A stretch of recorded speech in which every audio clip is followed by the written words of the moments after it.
साहित्य संगीत कला विहीनः साक्षात् पशु पुच्छ विषाणहीनः तृणं न खादन्नपि जीवमानः तद्भागधेयं परमं पशूनां। नमस्कार तपाईं सम्पूर्ण आदरणीय दर्शक महानुभावहरुमा प्रमाण तथ्य र युक्तिले सिद्ध गरिने विषय नै प्रमेय हो। कार्यक्रम प्रमेय संवादको आजको यो श्रृङ्खलाका लागि मेरो अतिथिको रूपमा ओमकार टेलिभिजनमा उपस्थित हुनुहुन्छ प्राध्यापक जगत प्रसाद उपाध्यायज्यू। जगत प्रसाद उपाध्यायज्यू नेपाल प्रज्ञा प्रतिष्ठानको सदस्य सचिवको जिम्मेवारीमा हुनुहुन्छ। साथै नेपाल संस्कृत विश्वविद्यालयको पूर्व कुल सचिवको जिम्मेवारी पनि उहाँले सम्हाल्नु भएको छ। यानी कि उहाँ पूर्व कुल सचिव हुनुहुन्छ नेपाल संस्कृत विश्वविद्यालयको र उत्तुङ्ग साहित्यिक व्यक्तित्वको रूपमा उहाँका आख्यानहरू, उहाँका पद्यात्मक कविताहरूदेखि लिएर साहित्यका केही विधामा नेपाली साहित्यका नेपाली भाषाका विद्यार्थीहरूले उहाँलाई प्राप्त गर्ने गर्दछौँ। मूलतः उहाँ न्याय वैशेषिक दर्शनका प्राध्यापक हुनुहुन्छ। मेरा आजका अतिथिका केही कृतिहरू मेरा दर्शक महानुभावहरू म यहाँ बताउन गइरहेको छु। संयुक्त कविता सङ्ग्रह आकुञ्चन नाम गरेको कविता सङ्ग्रह उहाँको एउटा कृति रहेको छ। यसै गरी ज्वाला खण्डकाव्य 2054 सालमा उहाँले प्रकाशित गर्नुभएको छ। यसै गरी कमिलाको एकता जो बाल कविता सङ्ग्रह बाल साहित्य अन्तर्गत, यसै गरी समयका छालहरू कविता सङ्ग्रह, हिमाल हेर्न जाउँ बाल कविता सङ्ग्रह, सेता हाँस र मुसाहरू सचित्र बालकथा रहेको छ। यसै गरी म माटो र मुटु कविता सङ्ग्रह 2075 सालमा प्रकाशित भएको छ उहाँको। यसै गरी आरम्भ हाइको सङ्ग्रह, समालोचनामा पनि केही उहाँका कृतिहरू रहेका छन्। काव्य परिशीलन 2075, केही आलोचनात्मक भूमिकाहरू। यसै गरी साहित्यकार श्याम प्रसाद संक्षिप्त परिचय जीवनी ग्रन्थ पनि उहाँले लेख्नुभएको छ। अनुसन्धानतर्फ पनि केही कृतिहरू छन्। म संक्षेपमा केही यहाँ वाचन गर्नेछु। नेपाल प्रज्ञा प्रतिष्ठानका गौरवमय 60 वर्ष, जसमा आज हामी विशेष केन्द्रित भएर यो कार्यक्रम प्रस्तुत गर्नेछौँ। नेपाल प्रज्ञा प्रतिष्ठान, त्यसको एउटा गौरवमय इतिहासलाई केन्द्रित गरेर उहाँले ग्रन्थ बनाउनु भएको छ। यसै गरी दैलेख लम्जीको काश्यप गोत्रीय पाण्डेय वंश र ज्योतिष पण्डित हरिप्रसाद उपाध्याय अनुसन्धान 2075 गर्नुभएको छ। पाठ्यपुस्तकमा पनि केही नेपाली भाषाका गर्नुभएको छ भने अनुवादतर्फ पनि, यानि कि धेरै खालका स्वयं सिर्जना भएका काव्य ग्रन्थदेखि लिएर अनुसन्धान समालोचना यावत पक्षमा उहाँले आफ्नो कलम चलाउनु भएको छ। आज म मूलतः उहाँले सम्हाल्नु भएको नेपाल प्रज्ञा प्रतिष्ठानको सदस्य सचिव जस्तो गरिमामय पदमा रहेर उहाँले गर्दै गर्नुभएको भूमिका र नेपाल प्रज्ञा प्रतिष्ठानको वर्तमान अवस्था र उहाँ मूलतः प्राचीन न्याय दर्शनसँग सम्बद्ध प्राध्यापक हुनाले संस्कृत वाङ्मयका पनि केही परिधिभित्र हाम्रो आजको यो कार्यक्रम रहनेछ। आउनुहोस्, सर्वप्रथम म कार्यक्रम प्रमेय संवादमा आजका मेरा पाहुना प्राध्यापक जगत प्रसाद उपाध्यायको हार्दिक स्वागत गर्दछु। यहाँलाई स्वागत छ कार्यक्रम प्रमेय संवादमा। धेरै धेरै धन्यवाद। मैले भूमिकामा केही कुरा उठान गर्ने कोसिस गरेँ। नेपाल प्रज्ञा प्रतिष्ठानबाटै आजको हाम्रो प्रमेय संवादको शुभारम्भ गरौँ। आज नेपाल प्रज्ञा प्रतिष्ठानको खबर के छ, कस्तो छ, कस्ता खालका त्यसले एउटा काव्यहरू अथवा साहित्यको जगतलाई त्यसले कसरी अगाडि बढाइरहेको छ, वर्तमान अवस्था के छ? धन्यवाद। सबभन्दा पहिले त हामीले नेपाल प्रज्ञा प्रतिष्ठान कहाँ छ भनेर सोधिरहँदा, जिज्ञासा राखिरहँदा के बुझ्नु जरुरी छ भने नेपाल प्रज्ञा प्रतिष्ठान के हो भन्ने पनि थाहा पाउनुपर्छ। यस सन्दर्भमा यसको इतिहास पनि ठेगानाको हिसाबमा होइन, त्यसको त्यो आयतनलाई म भन्दैछु। यसमा हामीले के बुझ्नु जरुरी छ भने नेपालमा स्थापना भएका उच्च प्राज्ञिक संस्थाहरूमध्ये सबैभन्दा जेठो र पुरानो संस्था नेपाल प्रज्ञा प्रतिष्ठान हो। 2014 साल असार 9 गते नेपाली साहित्य कला एकाडेमीको नामबाट यस प्रज्ञा प्रतिष्ठानको स्थापना भएको थियो र पछि 2014 साल फागुनमा राजपत्रमा ऐन जारी हुँदा नेपाल एकाडेमीको नामबाट यसले वैधता प्राप्त गरेको थियो। 2018 सालमा रोयल नेपाल एकाडेमी अनि नेपाल राजकीय प्रज्ञा प्रतिष्ठान हुँदै 2064 सालमा यसको ऐन संशोधन भएर सङ्गीत नाट्य विधाका लागि सङ्गीत नाट्य प्रज्ञा प्रतिष्ठान छुट्टै र ललित कला विधाका लागि ललित कला प्रज्ञा प्रतिष्ठान छुट्टै रहेपछि र 2039 सालमा विज्ञान तथा प्रविधि प्रज्ञा प्रतिष्ठान छुट्टै स्थापना भएपछि अहिले यो भाषा, साहित्य, संस्कृति, दर्शनशास्त्र र सामाजिक शास्त्र विषयलाई केन्द्रित गरेर सञ्चालन भइरहेको छ। र यो स्थापना हुँदाखेरि नेपालका भाषा, साहित्य, कला, संस्कृति, सामाजिक शास्त्र, विज्ञान लगायत विविध विषय क्षेत्रको अध्ययन अनुसन्धान गर्ने, प्रकाशन गर्ने, राष्ट्रिय अन्तर्राष्ट्रिय स्तरका गोष्ठीहरू, सम्मेलनहरू, कार्यशालाहरू गर्ने उद्देश्य राखिएको थियो र तदनुरूप नेपालको प्राज्ञिक गौरवलाई अन्तर्राष्ट्रिय जगतमा समेत विस्तार गर्ने यसको उद्देश्य थियो। तदनुरूप यसले काम पनि गरिरहेको अवस्थामा अहिले यो 5वटा विषय क्षेत्रमा मात्रै केन्द्रित छ र यहाँलाई अहिले कहाँ छ भन्ने जुन प्रश्न यहाँले गर्नुभएको छ, यी 5वटा विषय क्षेत्र भाषा, साहित्य, संस्कृति, दर्शन शास्त्र, सामाजिक शास्त्र विषय क्षेत्र अन्तर्गत रहेर 11वटा हामीसँग विभागहरू छन्। ती विभागहरूका माध्यमबाट यसले वार्षिक रूपमा अध्ययन अनुसन्धान गराउँछ। अध्ययन अनुसन्धान भएर प्रकाशन गर्ने योग्य सामग्रीहरूलाई प्रकाशन गर्छ र राष्ट्रिय अन्तर्राष्ट्रिय स्तरका कार्यशालाहरू, गोष्ठीहरू, सम्मेलनहरू गरिरहेको छ। र अहिले विशेष गरेर म 2075 साल असोज 20 गते नेपाल प्रज्ञा परिषदको सदस्य सचिवका रूपमा नियुक्त भएको थिएँ र त्यही दिन हाम्रा माननीय कुलपति गंगाप्रसाद उप्रेतीज्यूको पनि नियुक्ति भएको थियो र पछि अहिलेको प्राज्ञ परिषदले पूर्णता भने 2075 पुस 1 गते पाएको थियो। र अहिलेको प्राज्ञ परिषदले आफ्नो गठन भएदेखि अहिलेसम्म आउँदा धेरै महत्त्वपूर्ण कामहरू गरेको छ। अब धेरै हामीले जति कसैले गरेका थिएन त म भन्दिनँ, तर महत्त्वपूर्ण कामहरू गरेको छ। तपाईँलाई म भन्छु 75-76 मा हाम्रो नियुक्ति लगभग बीचमा भनौँ न पूर्णता पाउँदाखेरि आर्थिक वर्षको बीचको समय गइसकेका थियो। तैपनि हामीले त्यो आर्थिक वर्षमा अध्ययन अनुसन्धानतर्फ 50वटा चाहिँ नै काम गरेका थियौँ, 50वटा अध्ययन अनुसन्धान गराएका थियौँ। गोष्ठी कार्यशालामा 87वटा गरेका थियौँ पहिलो वर्षमै, 6 महिनाको अवधिमा पनि। अनि प्रकाशनतर्फ 73वटा पुस्तक र 18वटा पत्रिकाहरू प्रकाशन गरेका थियौँ पहिलो आर्थिक वर्षमा, जबकि आधा अवधि गइसकेका थियो। दोस्रो 76-77 को आर्थिक वर्षमा हामीले कोभिडको सामना गर्नु पर्यो। विश्वव्यापी महामारीका रूपमा फैलिएको कोरोना भाइरस कोभिड-19 को सामना गर्नु पर्यो र 2076 माघदेखि नेपाल समेत प्रभावित भएपछि हाम्रा गोष्ठीहरू, सम्मेलनहरू, कार्यशालाहरू प्रभावित भए। हुँदै पनि त्यस अवधिमा हामीले दक्षिण एसिया र चीन समेतलाई जोडेर अन्तर्राष्ट्रिय स्तरको यो China south Asia literature forum अत्यन्त भव्यतापूर्वक सम्पन्न गर्यौँ 2076 असोज कार्तिकमा। र चीन नेपाल अनुसन्धान र प्रकाशन सम्बन्धी अन्तर्राष्ट्रिय सम्मेलन पनि त्यही अवधिमा गऱ्यौँ। यी लगायत हामीले त्यो अवधिमा 51वटा गोष्ठी कार्यशाला गऱ्यौँ, 83वटा अध्ययन अनुसन्धान गरायौँ। त्यो कोभिडले गर्दाखेरि गोष्ठी कार्यशाला अलिक घट्यो, तर अनुसन्धानको सङ्ख्या चाहिँ हामीले बढायौँ। अनि त्यस्तै गरेर 98वटा पुस्तक त्यो आर्थिक वर्षमा 76-77 मा हामीले प्रकाशन गऱ्यौँ। 21वटा पत्रिका प्रकाशन गऱ्यौँ। हेर्नु है, म चाहिँ तथ्यमा बोल्दैछु। त्यसपछि गएर यो 77-78 मा पनि कोभिडको प्रभावमा हामी पर्यौँ। त्यो कोभिडको प्रभावमा पर्दै पनि हामीले गत आर्थिक वर्ष यो 77-78 मा पनि 83वटा अध्ययन अनुसन्धान गरायौँ। 36वटा गोष्ठी हामी भर्चुअलमा गयौँ, त्यसरी विद्युतीय माध्यमबाट गोष्ठीहरू, कार्यशालाहरू, सम्मेलनहरू हामीले आयोजना गऱ्यौँ। त्यति गर्दा 36वटा मात्रै गर्न सक्यौँ। तर पुस्तकहरू हामीले चाहिँ 95वटा पुस्तकहरू प्रकाशन गऱ्यौँ र 21वटा पत्रिका यो 2078 असारसम्म गत आर्थिक वर्षमा त्यति गऱ्यौँ। र त्यस कारण अर्को कुरामा भन्दैछु, अर्को कुरा हामीले के गर्यौँ भन्दाखेरि 2014 सालमा तात्कालिक नेपाल एकाडेमी स्थापना भएदेखि अहिलेसम्म विभिन्न विषयमा प्रकाशन भएका तर पुनः प्रकाशन हुन नसकेका महत्त्वपूर्ण सामग्रीहरूलाई खोजेर तिनलाई पनि प्रकाशन गरेका छौँ। जस्तै अमरकोश होइन, ओमकार टेलिभिजनका माध्यमबाट म जानकारी गराउन चाहन्छु। अमरकोश यही अवधिमा आएको छ, भरतमुनिको नाट्यशास्त्र यही अवधिमा आएको छ, नेपाली निघण्टु यही अवधिमा आएको छ, नेपाल महात्म्य यही अवधिमा आएको छ, शुक्राचार्यद्वारा लेखिएको शुक्रनीति यही अवधिमा आएको छ र कौटिल्यको अर्थशास्त्र अन्तिम अवस्थामा छ, प्रकाशनको अन्तिम तयारीमा रहेको छ। यिनका साथसाथै अरू थुप्रै महत्त्वपूर्ण ग्रन्थहरूको पुनः प्रकाशन पनि भएको छ भने नयाँ अनुसन्धानलाई पनि हामीले तुलनात्मक ढङ्गले पौरस्त्य र पाश्चात्य दर्शनलाई, वाङ्मयलाई जोडेर ल्याएका छौँ। नेपाली दर्शनको खोजी गरेर तिनको प्रकाशनको अन्तिम चरणमा हामीले पुर्याएका छौँ। नेपालका 7वटै प्रदेश यो सङ्घीय गणतन्त्रमा नेपाल आइसकेपछि हेर्नुहोस्, नेपाललाई चिनाउने आधिकारिक सामग्री हामीसँग थिएन। त्यो आधिकारिक सामग्रीको परिपूर्तिका निम्ति हामीले नेपालका 7वटै प्रदेशको त्यहाँको चाहिँ भूगोल र प्रकृतिका साथसाथै जनजीवन र ती जनजीवनले बोल्ने भाषा, तिनको संस्कृति, साहित्य, इतिहास, कला, सङ्गीत सबैको खोजी गर्ने गरेर 10वटा विषयमा प्रत्येक प्रदेशको इतिहास लेखन प्रारम्भ गऱ्यौँ। तर बजेटले हामीलाई कोभिडले गर्दाखेरि बजेटको अभाव भयो।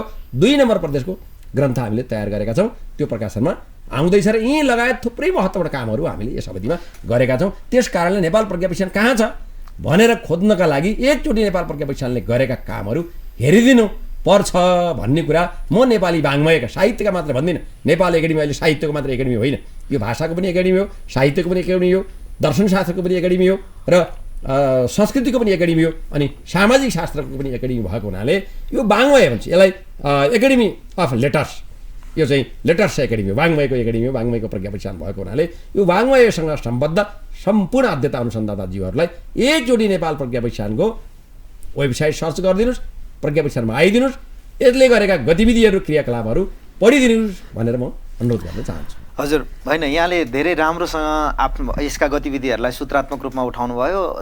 नेपाल प्रज्ञा प्रतिष्ठानले गरेको धेरै देखिन्छ नेपाली वाङ्मय जो नेपाली भाषासँग साइनो राख्ने हिसाबमा त्यो वाङ्मय भाषा साहित्यसँग जोडिएको चिज धेरै काम भएको एउटा पाठकले पनि देख्छ पछिल्लो गतिविधिमा पनि त्यो अनुभव गर्न सकिन्छ कहाँ छ भन्नाले वर्तमान अवस्था के छ भन्ने हिसाबमा।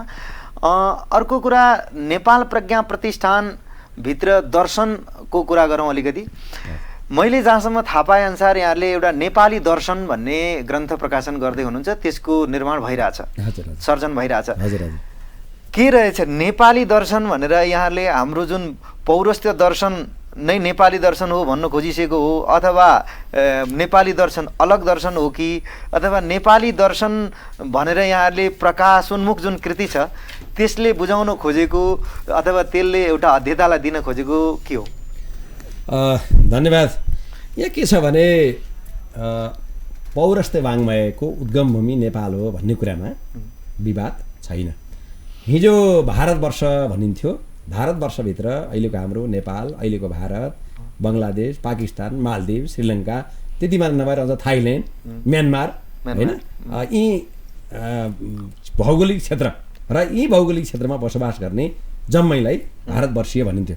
यो भूगोललाई भारतवर्ष भनिन्थ्यो यहाँ बसोबास गर्नेलाई भारतवर्षीय भनिन्थ्यो र यहाँको संस्कृतिलाई भाषालाई संस्कृति भाषा लगायत वाङ्मयलाई भारतवर्षीय भनिन्थ्यो। कालान्तरमा के भयो भने भारतवर्ष भन्ने रहेन। भारत एउटा छुट्टै देश नेपाल छुट्टै देश बङ्गलादेश पाकिस्तान श्रीलङ्का मालदिभ्स भुटान त्यस्तै गरेर अब थाइल्यान्ड बर्मा आदि चाहिँ अलग अलग देशका रूपमा रहे तर भारतवर्षीय भन्ने त्यो पछाडिको वर्षीय भन्ने शब्द हट्यो भारतीय भयो। भारतीय भन्ने बित्तिकै अहिले मान्छेले भारत भन्ने देश एउटा देशसँग मात्रै इन्डियासँग मात्रै जोडेर हेर्न थाले र त्यसलाई अझ अङ्ग्रेजीमा अनुवाद गर्दाखेरि त हेर्नु ब्रिटिस विद्वानहरूले ब्रिटिस लगायतका अन्य युरोपियन विद्वानहरूले अमेरिकन विद्वानहरूले त सिधै भारतीयलाई इन्डियन फिलोसफी भनेर लगे।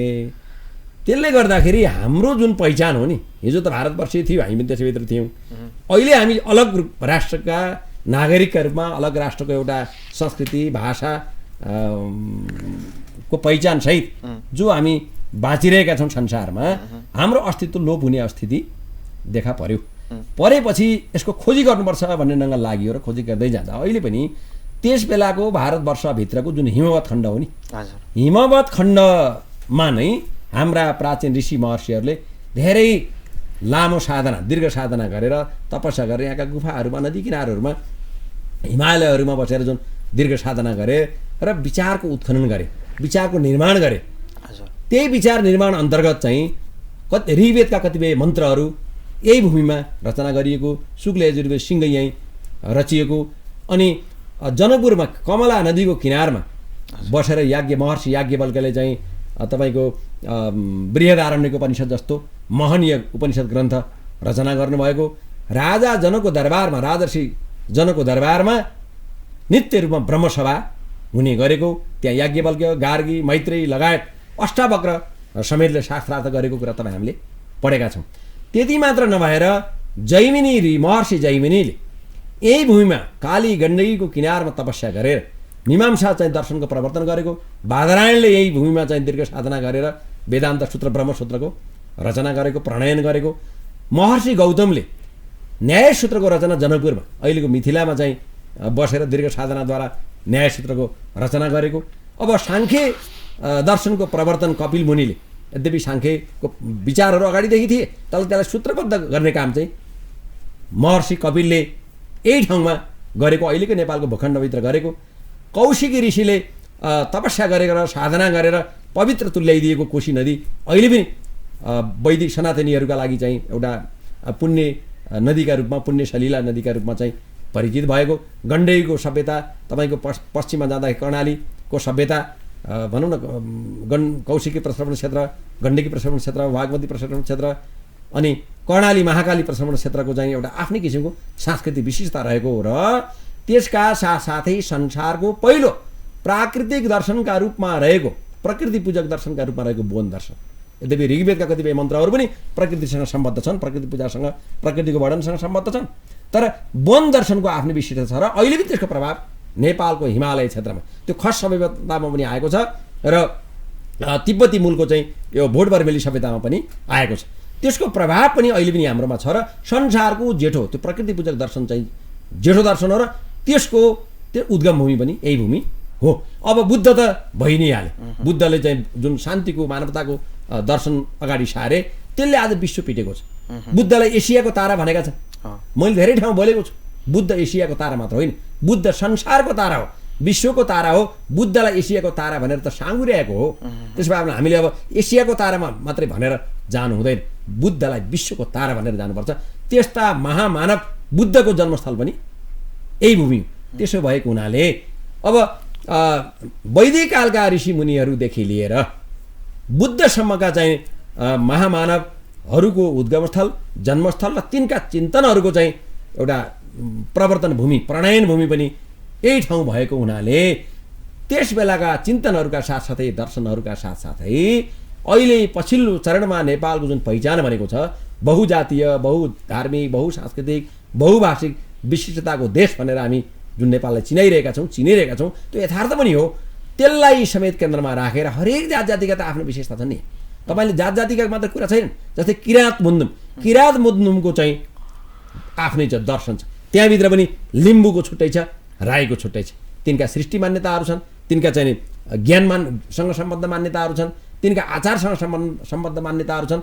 तिनका साथसाथै पछिल्लो चरणमा जय पृथ्वीबास सिंहले भनौँ न अब त्यो वैदिक कालदेखिबाट प्रारम्भ भएको, उपनिषदका माध्यमबाट विस्तार भएको र महर्षि गौतमले अझ त्यसलाई विश्वव्यापी तुल्याएको मानवताको दर्शनलाई अहिले दोस्रो चरणमा विश्वव्यापी बनाउने काममा जय पृथ्वीबास 1934मा जन्मेर 1997 सालमा कीर्तिशेष हुँदाखेरि पनि त्यो बेलामा चाहिँ नेपालमा राणाहरूको जहानीय शासनले उनी चन्द्र शमशेरको ज्वाइँ हुँदाहुँदै पनि काम गर्ने वातावरण बनेन।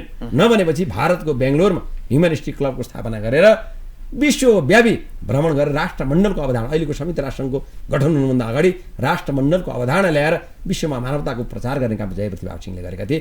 जय पृथ्वीबास सिंहलाई पनि जोड्ने र पछाडिका चाहिँ जोस पनि सन्तहरूको चिन्तनलाई समेत जोड्ने गरेर अरू विभिन्न जातीय जीवन दर्शनलाई पनि जोड्ने गरेर अहिले हामीले नेपाली दर्शनको खोजी गरिरहेका छौँ। तपाईँलाई म तपाईँको लोकप्रिय टेलिभिजनका माध्यमबाट जानकारी गराउन चाहन्छु। 53वटा शीर्षक चाहिँ हामीले बनाएका छौँ। 53वटा शीर्षक बनाएका छौँ ग्रन्थका भित्रका उपक्रमहरू। अब यसमा के छ भने अलग अलग विद्या, जस्तै नेपाली परम्परामा विकसित वैदिक दर्शनहरू, नेपालमा शैव दर्शनको उद्भव र विकास, नेपालमा पाशुपत दर्शनको उद्भव र विकास, नेपालमा योग दर्शनको उद्भव र विकास, नेपालमा साङ्ख्य दर्शनको उद्भव र विकास, नेपालमा योग दर्शन यसको क्रियात्मक परम्परा, नेपालमा वन दर्शनको परम्परा, नेपालमा बौद्ध दर्शनको उद्भव र विकास। अब बौद्ध दर्शन अन्तर्गत पनि विभिन्न हाँगाहरू छन्, स्थविरवाद छ, महायान छ, वज्रयान छ, होइन। अब शाक्त दर्शनको उद्भव र विकास पनि यही ठाउँमा भएको।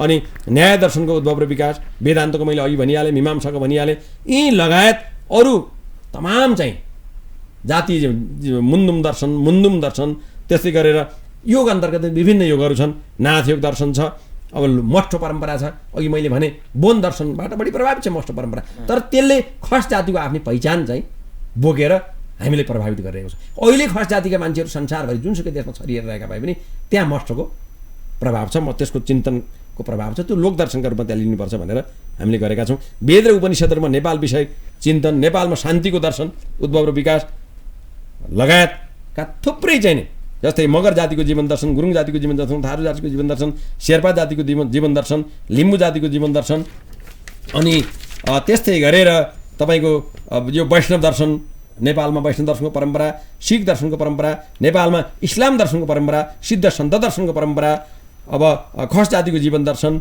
लगायत तमाम विषयमा याज्ञवल्क्यको भयो, जनकको भयो, अष्टावक्रको भयो, यस्ता 53वटा शीर्षक बनाएर अनुसन्धानको काम भइरहेको छ। र यसका यो तयार हुने बित्तिकै कोभिडले हामीलाई अलिकति चाहिँ बाधा पारेको चाहिँ यसमा हाम्रा अनुसन्धाताहरूले पुस्तकालयहरू भौतिक रूपमा प्रयोग गर्न नपाउँदाखेरि यी सबै लेखहरू अझै आइसकेका छन्, 30-35 लेख आइसकेका छन्। त्यो आउने बित्तिकै नेपाली दर्शनका रूपमा यसको प्रकाशन हुन्छ र त्यसपछि यसलाई लगत्तै अङ्ग्रेजीमा अनुवाद गराएर नेप्लिज फिलोसफी भनेर हामी यसलाई विश्वव्यापी बनाउँछौँ र साँच्चै नेपाललाई चिनाउँ। अब नेपाली दर्शन, नेपाली चिन्तन अर्को कुनै देशको नामबाट चिनिने, त्यो विशेषण थपिएर चिनिने बन्दैन, नेपालकै नामबाट चिनाउने गरेर यसलाई हामी अगाडि ल्याउँछौँ। हजुर, यहाँले यति प्रवाहमा यो नेपाली दर्शनको व्याख्यान गर्दै गर्दाखेरि मलाई एउटा जिज्ञासा के आएको भने, र केही थरी पठित पण्डितहरूको एउटा यस्तो चिज देखिन्छ कि नेपाल आध्यात्मिक मुलुक हो, नेपालमा धेरै दर्शनहरू भए, यहाँसम्म पाणिनीको अष्टाध्यायीको सूत्र प्रणयन समेत यहाँ भयो भन्ने छन्, तर भावात्मक क्रिया आवेगको भरमा बोल्ने, व्याख्यान गर्ने एउटा जमात पाइन्छ जहाँ सब थोक यहीँ थियो, सबै थोक यहीँ थियो भन्ने, त्यस्तो कुराले जहाँनिर जुन ऐतिहासिक तथ्यले जुन कुरालाई सघाउँदैनन् भने त्यस्ता चिजमा पनि कतिपय दाबी भएको सबै थोक यहीँ थियो भन्नाले अलिकति बौद्धिक नजरले हेर्दाखेरि त्यो अन्याय भइरहेको हुन्छ कि, जस्तो कि सबै चिज दाबी गर्ने एउटा रोग जस्तो छ नि त। के बताउनुहुन्छ यो विषयमा? यसमा के छ भने हामीले प्रामाणिक कुरा गर्ने हो होइन। अब एउटा कुरा के छ, हिमवत खण्डको संस्कृति सभ्यता अथवा वाङ्मयका बिचमा त्यस्तो कुनै भिन्नता छैन, एउटै छ, यो पौरस्त्य सभ्यता नै हो। तर त्यसभित्र पनि अहिले जुन राष्ट्रको आफ्नो पहिचान छ, त्यो पहिचानको खोजी गर्दै जाँदाखेरि यो भूखण्डभित्र, अहिलेको नेपालको भूखण्डभित्र प्रणयन भएका दर्शनहरूको मात्रै खोजी गर्ने हो, जबरजस्ती नभएको कुरा गर्यो। जस्तै कणादको बारेमा म आफै प्राचीन न्याय वैशेषिकको चाहिँ विद्यार्थी पनि हुँ, कणादलाई नेपाली दर्शन भनेर भने, तर कणाद दर्शनको, वैशेषिक दर्शनको नेपालमा परम्परा छ। प्रणयन यसको चाहिँ यो अहिलेको भूखण्डभित्र भएको देखिँदैन। गौतमको न्यायसूत्रको प्रणयन चाहिँ यही भूखण्डभित्र भएको देखिन्छ होइन, जनकपुरले पुष्टि गर्छ त्यसलाई, तर कणादको दर्शनको यहाँ पुष्टि देखिँदैन। नभएका कुरालाई जबरजस्ती हो भन्नु हुँदैन र अध्ययनबाट अनुसन्धानबाट प्राप्त तथ्यहरू को विश्लेषण गरेर अनि मात्रै संश्लेषणात्मक निष्कर्ष चाहिँ निकालेर भन्नुपर्छ, त्यत्तिकै भन्नु हुँदैन। अहिलेको राजनैतिक भारतको, अहिलेको जुन राजनैतिक भारत हो इन्डिया नामबाट चिनिने, त्यसले नेपालको सांस्कृतिक विरासतलाई अथवा भनौँ शास्त्रीय पक्षलाई केही ओझेलमा पारेको छ भन्ने आरोप मान्नुहुन्छ यहाँले? अब यसलाई के छ भने मैले भनिहालेँ, यो अब हिजो भारतवर्ष थियो यस्ता कुरै उठ्दैन, समस्या थिएन, सबै एउटै उसमा भारतवर्षभित्रै परिन्थ्यो। भारतवर्षीय भन्दाखेरि सबैको पहिचान बन्थ्यो, समेटिन्थ्यो। अहिले अलग अलग देश भएको र तिनै देशका नामबाट विश्वमा आफ्नो पहिचानलाई, विशिष्टतालाई, गौरवलाई चिनाउनु पर्ने र आफू पनि चिनिनु पर्ने एउटा बाध्यात्मक स्थिति छ। त्यो अवस्थामा आफ्नो गौरव, जुन कुरा आफूसँग, आफ्नो भूखण्डसँग जोडिन्छन्, तिनलाई आफ्नो बनाएर लानु पाउनु नैसर्गिक अधिकार नै हो। तर के हो भने ज्ञान विज्ञान भने त साझा हो नि त। फेरि चाहिँ एउटा अमेरिकन विद्वानले चिन्तन गऱ्यो भने त्यो हाम्रो लागि पनि हुन्छ। हाम्रा ऋषि महर्षिले गरेका चिन्तन विश्वका लागि नै हो, हामीले गर्ने चिन्तन मनन पनि विश्वका लागि नै हुन्छन्। यसमा धेरै बढी चाहिँ भनौँ न अब विवाद गर्नु चाहिँ जरुरी छैन, त्यसलाई गौरवकै रूपमा लिनुपर्छ। तर जुन भूखण्डमा जसको पुर्खाले त्यसको प्रवर्तन गरे त्यसको पेटेन्ट राइट भन्छ नि, एकस्वाधिकार, क्या त्यो एकस्वाधिकार त दाबी नभएका कुरामा गरिरहेका छन्, भएको कुरामा त स्वाभाविक। हजुर, तीर्थस्थलहरूमा पनि यो पाइन्छ। मेरा आदरणीय दर्शक महानुभावहरू, आज हामी कार्यक्रम प्रमेय संवादमा नेपाल प्रज्ञा प्रतिष्ठानका सदस्य सचिव एवं साहित्यकार कवि प्राध्यापक जगत प्रसाद उपाध्यायज्यूसँग संवाद गर्दैछौँ। म संवादलाई अगाडि बढाउँछु। अब अलिकति यहाँको जो साहित्यिक एउटा परिचय आफ्नो स्वतन्त्र भएको हुनाले यहाँको यद्यपि जिम्मेवारी त्यही निकायसँग छ, भाषा साहित्यसँग जोडिएको, अलिकति रचना यहाँका केही कृतिहरूको अघि मैले भूमिकामा उठान गरेँ, केही यस्ता काव्यात्मक प्रस्तुति भयो भने हाम्रो दर्शकलाई लाभ होला, त्यसका लागि मैले एउटा कविता सुनौँ। हस्, धन्यवाद। मैले यो 2054 सालमा ज्वाला खण्डकाव्य मेरो प्रकाशन भएको थियो। यो ज्वाला दैलेख जिल्लाको दुल्लुमा बल्ने, त्यहाँ 5 स्थान, पञ्चक्रोशी 5 स्थान भनिन्छ, 5 कोष बराबरमै 5वटा स्थान रहेका छन्। यी स्थानहरूको सम्बन्ध पौराणिक कालसँग जोडिएको छ र यसमा विशेष गरेर शिव सभ्यताको प्रभाव छ। यहाँ चाहिँ धुलेश्वर, पादुका स्थान, शिरस्थान, नाभिस्थान, डुङ्गेश्वर स्थान जस्ता 5वटा मुख्य तीर्थ छन् र अरू तिनका सहायक तीर्थहरू छन्। अनि त्यहाँ पानीमा आगो बल्छ, त्यो पानीमा आगो बलिरहेको आगोलाई ज्वाला देवीका रूपमा पूजा गर्ने अब सदियौँदेखिको परम्परा छ। मैले ज्वाला खण्डकाव्य त्यहीँको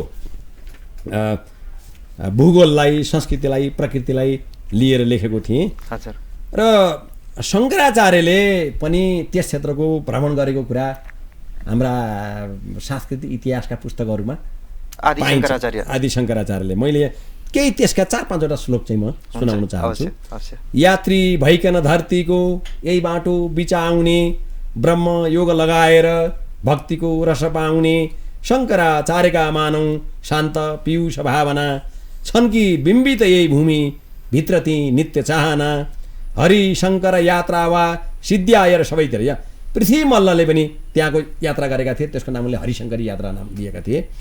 त्यो सिजा साम्राज्यका सम्राट थिए पृथ्वी मल्ल चाहिँ। हरि शङ्कर यात्रा वा सिद्ध्याएर सबैतिर बने सत्तल पाटी जो मग्रह अनि देवल। त्यहाँ नकुदिएको ढुङ्गो छैन त्यो क्षेत्रमा, कर्णाली क्षेत्रमा र विशेष गरी दुल्लुमा, जुम्लामा होइन। हरेक खम्बमा लेखोट छ। नेपाली भाषाको पहिलो शिलालेख त्यही नै छ।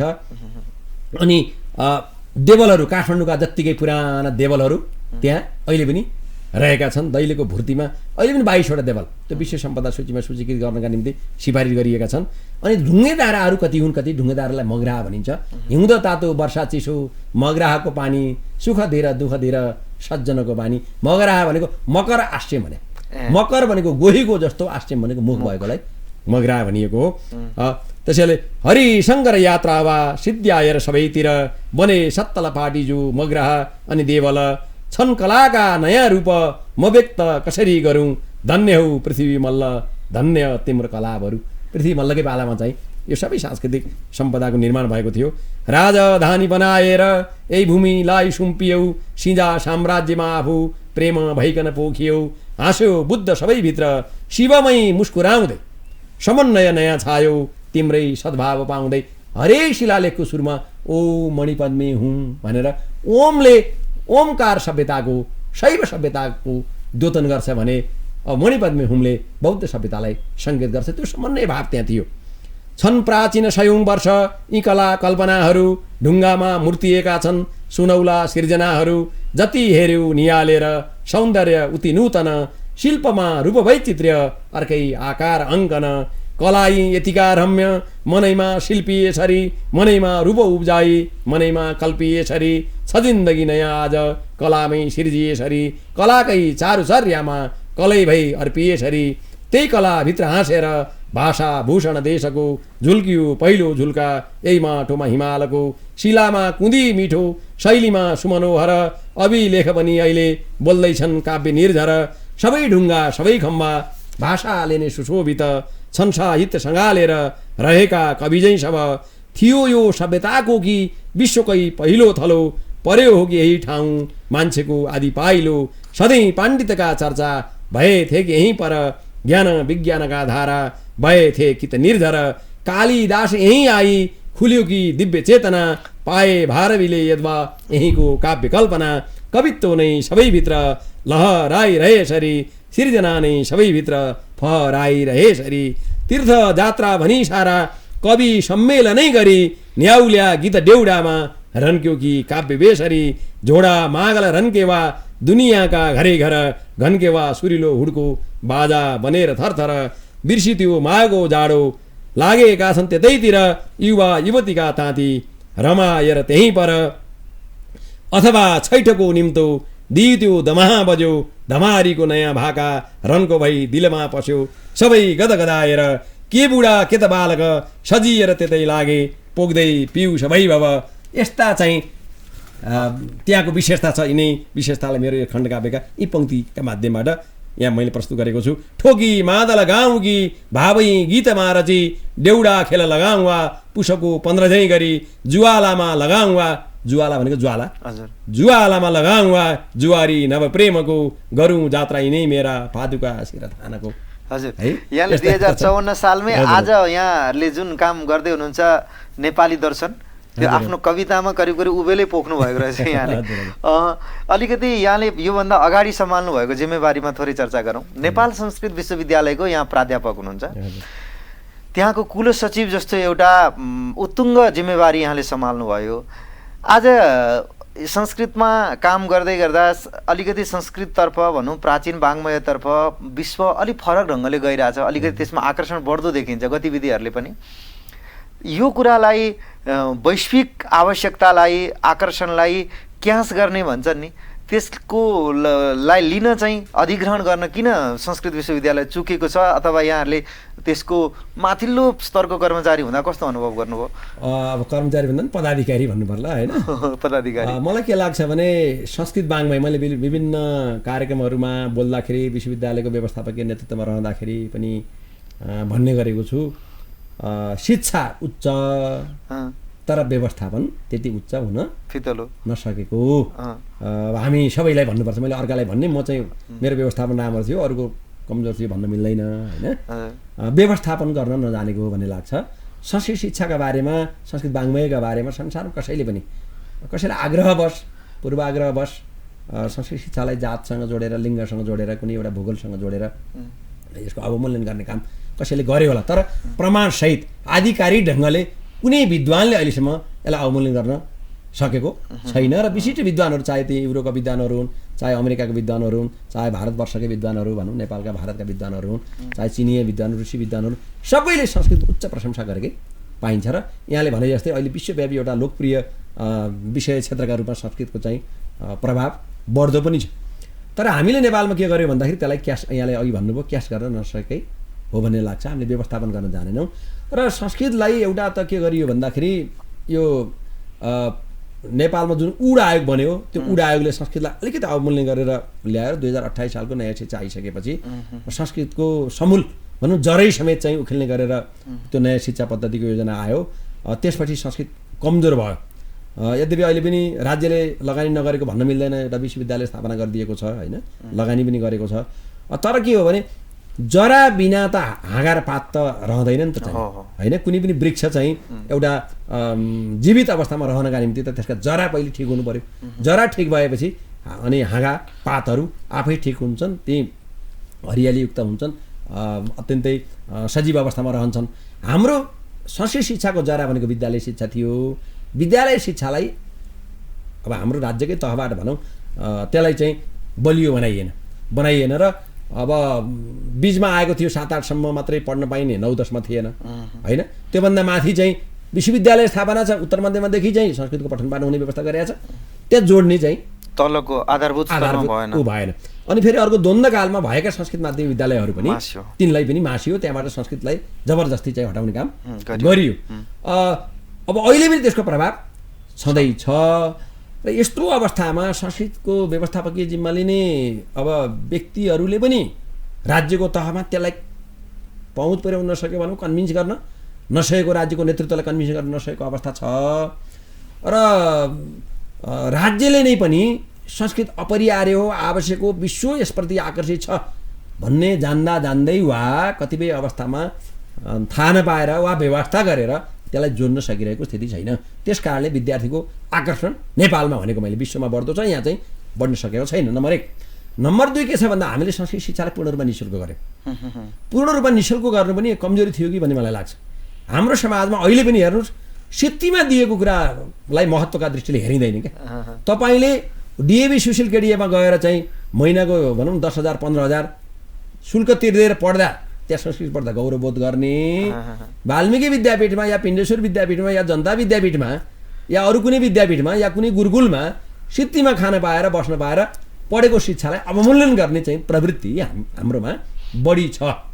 त्यसो भएको हुनाले सक्नेबाट लिने, नसक्नेलाई दिने मेरिटका आधारमा हामीले विद्यार्थी भर्ना गर्न सकेको भए त्यो बढी राम्रो हुन्थ्यो कि भन्ने मलाई लाग्छ। आज संस्कृत विश्वविद्यालयको दिवस पनि हो 2043 साल मङ्सिर 25 गतेका दिन, आजकै दिन त्यस बेलाको महेन्द्र संस्कृत विश्वविद्यालयको स्थापना भएको थियो र यसको परिकल्पना 2026-27 सालमा योगी योगीवर नरहरिनाथजीले चाहिँ नेपाल संस्कृत अहिले जुन नाम छ यही नामबाट नेपाल संस्कृत विश्वविद्यालयको अवधारणा ल्याउनु भएको थियो र दाङको बेलजुन्डीमा चिम्टा गाडेर सारा जग्गा दान गर्नका निम्ति त्यहाँका स्थानीय व्यक्तित्वहरूलाई प्रभावित गर्ने काम उहाँले गर्नुभएको थियो, अभियान चलाउनु भएको थियो। त्यसैको जगमा अहिलेको चाहिँ नेपाल संस्कृत विश्वविद्यालय स्थापना भएको हो भन्ने मलाई लाग्छ। आज स्थापना दिवसका दिनमा कुरा गरिरहँदा हामीले संस्कृत शिक्षालाई दुईटा कोणबाट हेर्नुपर्छ भन्ने मलाई लाग्छ। एउटा संस्कृतका बारेमा आधारभूत ज्ञान लिन चाहने जुन समुदाय छ, अध्येताहरू छन्, उहाँहरूका लागि बिना रोकटोक तल यति पास गरेको हुनुपर्ने, यो प्रमाणपत्र हुनुपर्ने भन्ने व्यवस्था हुँदैन, त्यो हटाउनुपर्छ भन्ने लाग्छ। हामी भएको बेला पनि गरेका थियौँ। हामीले 1 महिने, 3 महिने, 6 महिने, 10 महिने त्यो अल्पकालिक, मध्यकालिक, दीर्घकालिक प्रशिक्षणात्मक कार्यक्रमहरू सहितको पाठ्यक्रमको अवधारणा म कुलसचिव भएकै बेलामा पनि आएको थियो। अब आयुर्वेद अर्को कुरा के छ भने एउटा यसरी विदेशी या स्वदेशी संस्कृत सिक्न चाहनेका लागि खुल्ला गरिदिने, एउटा यसरी जानुपर्छ। अर्को संस्कृतको विशिष्ट ज्ञान आर्जन गर्न चाहने व्यक्तिहरूका लागि विशिष्ट धारालाई कायम राख्दै गहिराइमा वेदान्तको विशिष्ट विद्वान बन्न चाहने, न्यायको विशिष्ट विद्वान बन्न चाहने, संस्कृत साहित्यको विशिष्ट विद्वान बन्न चाहने, व्याकरणको विशिष्ट विद्वान बन्न चाहनेहरूका निम्ति पनि विशिष्ट परम्परा कायम राख्नुपर्छ र दुईटा धारामा संस्कृतलाई लानुपर्छ, एउटा सामान्य धारा, अर्को विशिष्ट धारामा लानुपर्छ भन्ने उद्देश्यले नै हाम्रो पालामा पनि यो निर्णय भएको थियो प्राज्ञिक परिषदबाट, सभाबाट। त्यसलाई पूर्ण रूपमा कार्यान्वयनमा ल्याउन सकेको अवस्था छैन। अहिले कार्यान्वयनमा ल्याउनका निम्ति आजको यो स्थापना दिवसका दिनमा म अहिलेको विश्वविद्यालयको नेतृत्वको ध्यान आकर्षण गराउन चाहन्छु, नम्बर 1। नम्बर 2 म के भन्न चाहन्छु भन्दाखेरि हेर्नुहोस्, हामीले संस्कृत भित्रका प्रायोगिक पक्षमा जोड दिएका छैनौँ। हामी पदाधिकारी भएको बेलामा आयुर्वेद अध्ययन संस्थानको स्थापना गरियो, आयुर्वेद क्याम्पस दाङमा केन्द्रीय आयुर्वेद विद्यापीठ स्थापना गरियो र 108 कोठाको आयुर्वेद मेडिकल कलेज भवन हामीले भारतको जयपुर, दिल्ली, रामदेवको चाहिँ पतञ्जलि योगपीठका अनि के अरे बनारसको चाहिँ हिन्दू विश्वविद्यालय अन्तर्गत रहेको आयुर्वेद क्याम्पसको अवलोकन गराएर हाम्रा यहाँका डिनलाई, सहायक डिनलाई, इन्जिनियरहरूलाई त्यहाँ पठाएर तीभन्दा कम नहुने गरिकन व्यवस्थापकीय दृष्टिले, भौतिक दृष्टिले र भोलि प्राज्ञिक दृष्टिले प्रयोगशाला समेत सञ्चालन गर्न सक्ने गरेर त्यो भवन बनाउनुपर्छ भनेर दाङमा आयुर्वेद मेडिकल कलेज भवन तयार भएको छ। लगभग 4-5 ब्याच बिएमएसको आइ पनि सकेका छ। त्यसलाई अगाडि बढाउनुपर्छ र यस्तै थुप्रै प्राविधिक पक्षहरू छन्, संस्कृतमा प्रायोगिक पक्षहरू छन्, तिनको अध्ययन अनुसन्धानमा अगाडि बढाउनु छ। योगमा आज हेर्नु रामदेवका कारणले सारा विश्वव्यापी बन्यो योग चाहिँ, होइन? त्यो पनि हाम्रो सम्पदा हो क्या। त्यसलाई समेत प्रयोगात्मक ढङ्गले अगाडि बढ्नुपर्छ भनेर हामीले निर्णय गरेका छौँ। त्यसबेला वैदिक जैविक कृषिलाई को पठन पाठन सुरु गर्नुपर्छ भनेर हामीले नै निर्णय गरेका छौँ। त्यो एउटा खाका पाठ्यक्रमका खाका पनि सकेका छ त्यसै बेला चाहिँ। त्यस्तै गरेर यो वैदिक विधि शास्त्रको अध्ययन अनुसन्धान पनि गराउनुपर्छ भनेर त्यो पनि बनेको छ र यस्तै गरेर अन्य तमाम स्थापत्य विज्ञान लगायतका विषय क्षेत्रको पनि अध्ययन अनुसन्धानलाई अगाडि बढाउनुपर्छ। म एउटा कुरा के भन्न चाहन्छु भन्दा हेर्नु, हाम्रा पुर्खाहरूले वैज्ञानिक चिन्तन पनि गरेका छन्, आध्यात्मिक चिन्तन पनि गरेका छन्। त्यो अध्यात्म पनि विज्ञानभन्दा बाहिरको विषय हो भन्ने मलाई लाग्दैन क्या। तर हामीले के गर्यौँ भन्दा पूजा मात्रै गऱ्यौँ क्या। बसेर हामी पूजा मात्रै गऱ्यौँ, मन्दिरभित्र बस्यौँ, पूजा मात्रै गऱ्यौँ हामीले। अब अरूले के गरे, युरोपियनहरूले अमेरिकनहरूले हाम्रै कुरा लगेर उनीहरू प्रयोगशालामा गए, उनीहरूले आविष्कार गरे। त्यो आविष्कार गरेको कुरा हामी कहाँ आयो? हामी उपभोक्ता बने, उनीहरू आविष्कारक बने। आविष्कार बन्नेले त आफ्नो भाषा पनि सँगै पठाउँछ, संस्कृतिसँगै पठाउँछ, धर्मसँगै पठाउँछ, परम्परासँगै पठाउँछ नि त चाहिँ। अब उपभोक्ताले त्यसलाई ग्रहण गर्छ। अब हामी चाहिँ उपभोक्ता मात्र बन्नु हुँदैन। अब हाम्रा पुर्खाहरूले जुन वैज्ञानिक चिन्तन गरे, भनौँ न भौतिक चिन्तन गरे, आध्यात्मिक चिन्तन गरे, तिनलाई समेत विज्ञानको कसीमा राखेर प्रयोगशालामा पस्न हामी तयार हुनुपर्छ। राज्यले लगानी यसमा वृद्धि गर्नुपर्छ र यो हाम्रो मौलिकतालाई कायम राख्ने गरेर विश्वलाई फेरि पनि सन्देश, यही मुलुकबाट हिजो ज्ञानको सन्देश, विज्ञानको सन्देश जसरी हाम्रो पुर्खाहरूले दिएका थिए विश्वव्यापी रूपमा, आज पनि हामी त्यसलाई चाहिँ प्रयोगशालाका माध्यमबाट नयाँ विज्ञानको प्रवर्तन गरेर नयाँ नयाँ आविष्कार गरेर दिन सक्छौँ भन्ने कुरालाई सत्यापित गर्न सक्नुपर्छ। त्यसरी हामी लाग्नुपर्छ। संस्कृत विश्वविद्यालयले यसरी योजना, नीति योजना र कार्यक्रम सहित अगाडि बढ्नुपर्छ भन्ने कुरा म राख्न चाहन्छु। हजुर, जस्तो कि यहाँले यी कुराहरू बताउँदै गर्दा आज दर्शक महानुभावहरू नेपाल संस्कृत विश्वविद्यालय तत्कालीन महेन्द्र संस्कृत विश्वविद्यालयको स्थापना दिवस पनि मार्गशीर्ष 25 गते त त्यहाँभित्र यहाँको मैले अब हामीसँग समय कम छ आजको कार्यक्रमको हकमा, संक्षेपमा यहाँलाई मैले खोज्ने क्रममा यहाँको एक दुईवटा अन्तर्वार्ता मैले हेरेँ। जस क्रममा यहाँले त्यहाँ मलाई लाग्छ जुन कारणले गर्दा संस्कृत विश्वविद्यालयले तेजोमय गति लिन नसकेको हो कि भन्ने मलाई लाग्ने, अथवा आम सामान्य मान्छेलाई लाग्ने कुरा के भने त्यहाँभित्र विभिन्न सङ्घ संस्थाहरू रहने आफ्ना आफ्ना माग गर्ने त्यो हुँदाखेरि कार्यकारीलाई कार्य अगाडि बढाउन त्यसले खोचे थापेको जस्तो हुनसक्छ कि यहाँले फेरि आफ्नो विचार सुस्पष्ट ढङ्गले चाहिँ होइन मान्छे कुनै न कुनै विचारसँग आबद्ध हुन्छ त्यसलाई गर्नु ठुलो कुरो छैन त्यसले काममा खास अल्झन पुर्याउँदैन भन्ने तर्क राख्नु भएको थियो संक्षेपमा के भन्नुहुन्छ त्यहाँभित्रका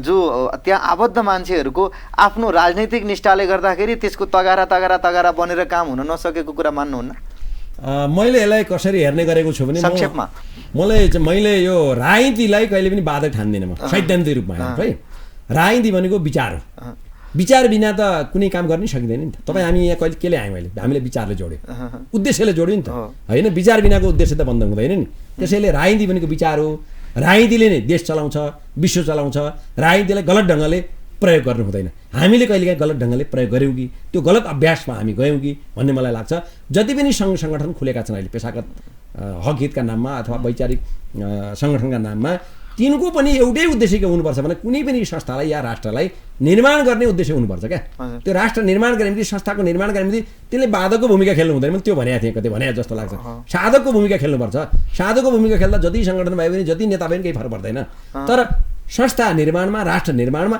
बाधकको भूमिका खेलियो भने त्यो बेलामा त्यो विचारलाई दोष दिनु त बेकार हो हेर्नुहोस् विचारको दुरुपयोग विचारलाई आधार बनाएर विचारलाई जसले दुरुपयोग गरे ती मान्छे दोषी हुन् त्यसलाई त मैले पनि भोगेकै छु हेर्नु विश्वविद्यालयमा रहँदा 4 वर्ष रात दिन नभनेर मैले काम गरेकै हो संस्कृत विश्वविद्यालयको कुलसचिव हुँदाखेरि पनि तर अपेक्षित सफलता जति गर्नुपर्ने हो नि मैले जति गर्न सक्थेँ त्यति अझै पनि गर्न सकिनँ ती विभिन्न साङ्गठनिक विचारहरूले सीमाहरूले बाधा व्यवधान चाहिँ पक्कै पनि गरे कहिलेकाहीँ के हुन्छ भने मत अब यो हामी प्रजातान्त्रिक व्यवस्थामा छौँ प्रजातान्त्रिक व्यवस्थामा कसैले कसैलाई मत हाल्छ त्यो मत हालेका आधारमा कसैप्रति पनि आग्रह राख्नु हुँदैन विचारमा विविधता आओस् भनेर रुचि भिन्न रुचि लोक भनेर तपाईँ हामीले पढेकै छौँ होइन हरेक लोकको हरेक व्यक्तिको भिन्न रुचि हुन्छ रुचिगत भिन्नताका आधारमा मत कसैले कहीँ हाल्न सक्छ तर त्यसका आधारमा कसैको क्षमतालाई कसैको निष्ठालाई कसैको इमानलाई कसैको सक्रियतालाई डाहा गर्नु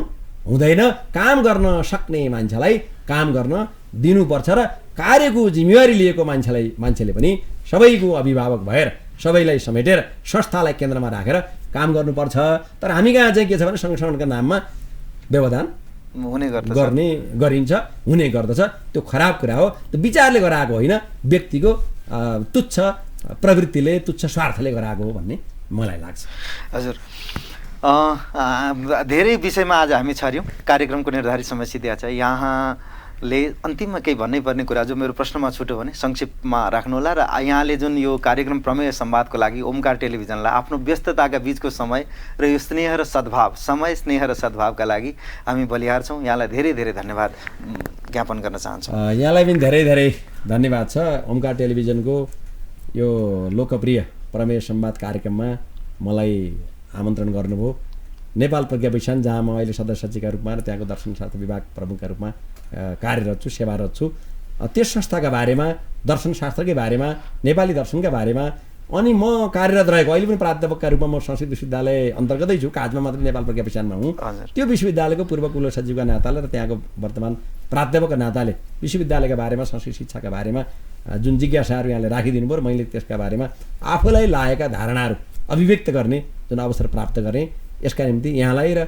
यहाँको लोकप्रिय टेलिभिजनलाई प्रमेय संवाद कार्यक्रमलाई म हार्दिक धन्यवाद दिन्छु मात्र के भन्न चाहन्छु भन्दा हामी जो जहाँ छौँ हामीले आफ्नो कर्तव्य अधिकारका कुरा हामी धेरै गर्छौँ कर्तव्यका कुरा कम गर्छौँ त्यस कारणले कर्तव्यसहित अधिकारका कुरा हरेक क्षेत्रमा रहेको व्यक्तिले सङ्घ सङ्गठनले राजनीतिक नेतृत्वले र प्रशासनिक नेतृत्वले शैक्षिक नेतृत्वले सबैले चाहिँ कर्तव्यसहित मात्रै अधिकारका कुरा गर्नुपर्छ कर्तव्यरहित अधिकारका कुरा गर्नु शोभनीय हुँदैन कर्तव्य गरेपछि अधिकार स्वतः प्राप्त हुन्छ भन्ने कुरा राख्न चाहन्छु र म आफू पनि यसै उद्देश्यबाट के अरे प्रेरित भएर जुन क्षेत्रमा लागेको पनि निष्ठा साथ समर्पण साथ काम गरेको कुरा जानकारी गराउँदछु फेरि पनि यहाँलाई धन्यवाद दिन्छु नमस्कार धेरै धेरै धन्यवाद मेरा आदरणीय दर्शक महानुभावहरू आजको कार्यक्रम प्रमेय संवादको यो श्रृङ्खला यहीँ टुङ्ग्याउन गइरहेका छौँ आज हामीहरूले नेपाल प्रज्ञा प्रतिष्ठानका सदस्य सचिव साहित्यकार